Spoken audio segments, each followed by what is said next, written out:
Most of us were handed a very specific map for life.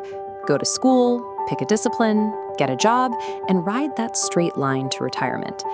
But global economic shifts don't respect linear plans. New industries emerge, supply chains decouple, AI aggressively takes over baseline tasks. Suddenly, that single path fractures into an overwhelming network of required technical skills. To navigate this environment, the Singaporean government operates less like a traditional state and more like a live server administrator. It scans the global horizon for these exact economic shifts, identifies which new competencies are required, and pushes mandatory updates directly to the population. Keeping your footing in this architecture no longer means picking the right long-term career. It requires the capacity to continuously download, install, and execute relentless system patches. This means traditional educational infrastructure has to be retooled. Instead of operating as slow, isolated places of academic theory, spaces like the NTU High function as high-speed processing hubs, fabrication plants designed to forge specific human capital. Through national retraining programs like SkillsFuture, the state deploys these upgrades at scale. They allocate credits to citizens, subsidizing the exact training modules the economy has starved for. These are highly targeted deployments. If the National Master Plan dictates a pivot toward advanced manufacturing or fintech, the system incentivizes those exact nodes.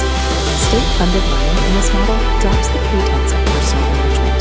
It is a calculated, continuous server update executed to ensure the nation maintains its competitive edge on a global map.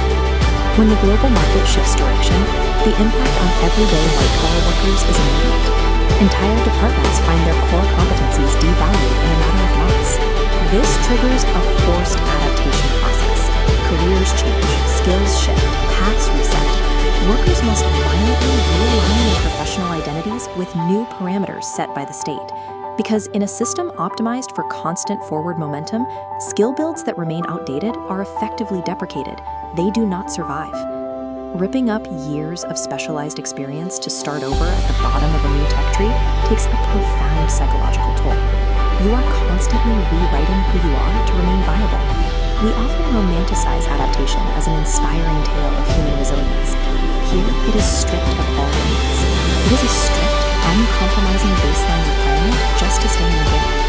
We are moving away from a model where progression was a one-time event completed in your 20s and into an inescapable, continuous loop of play.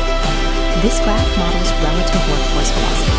Because the entire population is continuously subsidized to level up, the baseline average surges. Standing perfectly still looks exactly like plummeting backward. The half-life of a learned technical skill has collapsed from a decade to roughly 3 years. Maintaining your current desk requires acquiring new certifications in data analytics or AI compliance, simply to avoid immediate redundancy. And every peer around you is simultaneously undergoing that exact same aggressive upgrading process.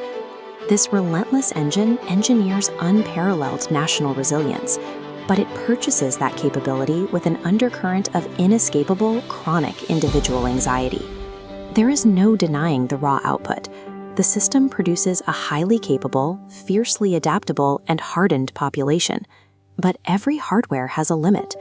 Eventually, the speed of the data network and the required skill updates literally exceed human processing capacity. Leaves a quiet, unresolved problem deep in the code. What happens when the system outpaces